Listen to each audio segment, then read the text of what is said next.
माननीय संजय सिंह जी। धन्यवाद मान्यवर, आपने इस रेल बजट पर मुझे बोलने का मौका दिया। मान्यवर, सरकार की ओर से मंत्री जी का बयान आया कि निजीकरण रेलवे का नहीं किया जाएगा, और उनकी ये बात सुनकर ऐसा लगता है कि ये सरकार देश के निजी कंपनियों और पूंजीपतियों के लिए गाने की एक लाइन गाती है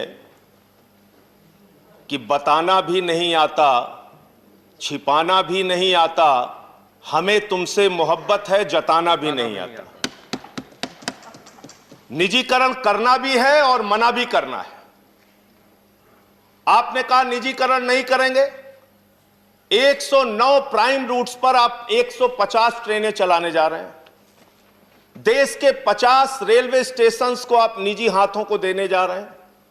हबीबगंज रेलवे स्टेशन आपने निजी हाथ को दिया।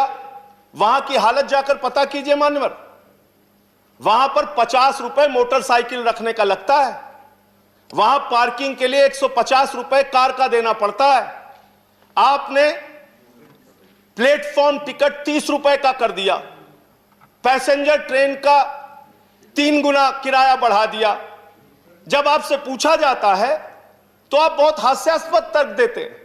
कहते कोरोना के समय में पैसेंजर ट्रेन में भीड़ ना हो इसलिए किराया हमने बढ़ा दिया। पेट्रोल का दाम क्यों बढ़ाया? बोले कार ना चलाने पाए, मोटरसाइकिल ना चलाने पाए। डीजल का दाम क्यों बढ़ा दिया? माल की ढुलाई ना होने पाए। अरे गैस का दाम क्यों बढ़ा दिया? लोग खाना ना खाने पाए। यह आपका तर्क है।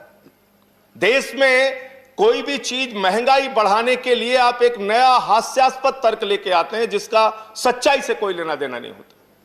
निजीकरण आप कैसे कर रहे हैं?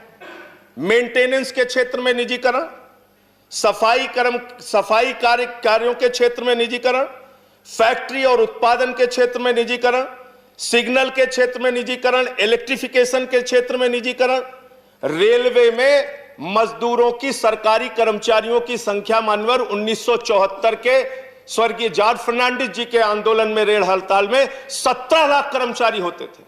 जब ट्रेनें कम थी, जब यात्री एक जगह से दूसरे जगह कम यात्रा करते थे। आज 2.5 करोड़ लोग प्रतिदिन एक स्थान से दूसरे स्थान रेलवे के माध्यम से जाते हैं, और आज आपने कर्मचारियों की संख्या पहुंचा दी 12,26,000। 17 लाख से घटा के 12 लाख। यह निजीकरण के कारण हुआ, हर क्षेत्र में निजीकरण के कारण हुआ। और अब आप तो एक नया तरीका लेके आ गए हैं, लेटरल एंट्री। आईएएस भी आप लेटरल एंट्री के जरिए बना रहे हैं। 39 आईएएस आपने लेटरल एंट्री के जरिए बनाए, और जिसमें आरक्षण के नियमों की, एससी एसटी ओबीसी के आरक्षण को पूरी तरीके से खत्म कर दिया आपने।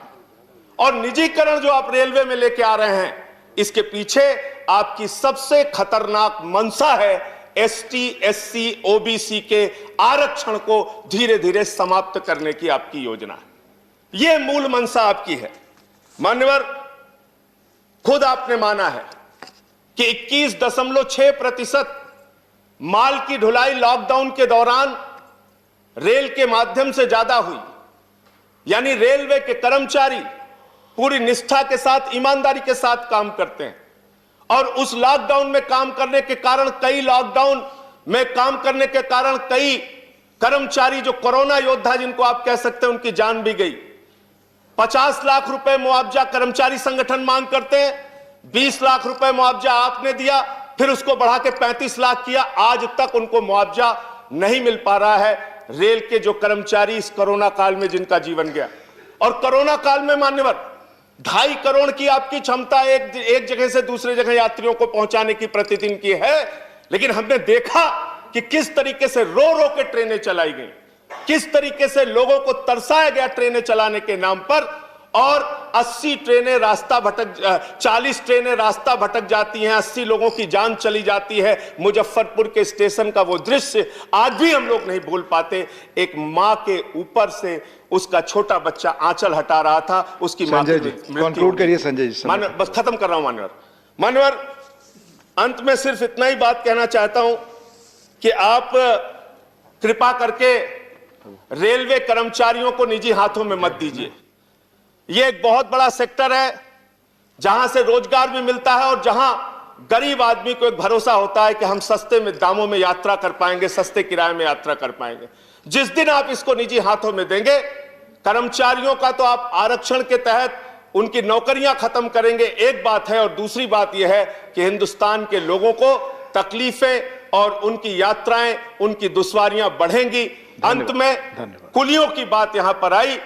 इस देश के कुलियों के लिए एक योजना बहुत पहले लाई गई थी कि उनके परिवार के लोगों को नौकरियां दी जाएंगी। उस पर पुनर्विचार कीजिए, उस पर फिर से एक बार सरकार निर्णय ले।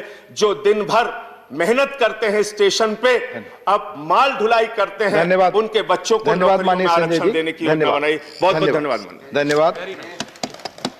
माननीय दुष्यंत गौतम जी, माननीय दुष्यंत गौतम जी, प्लीज।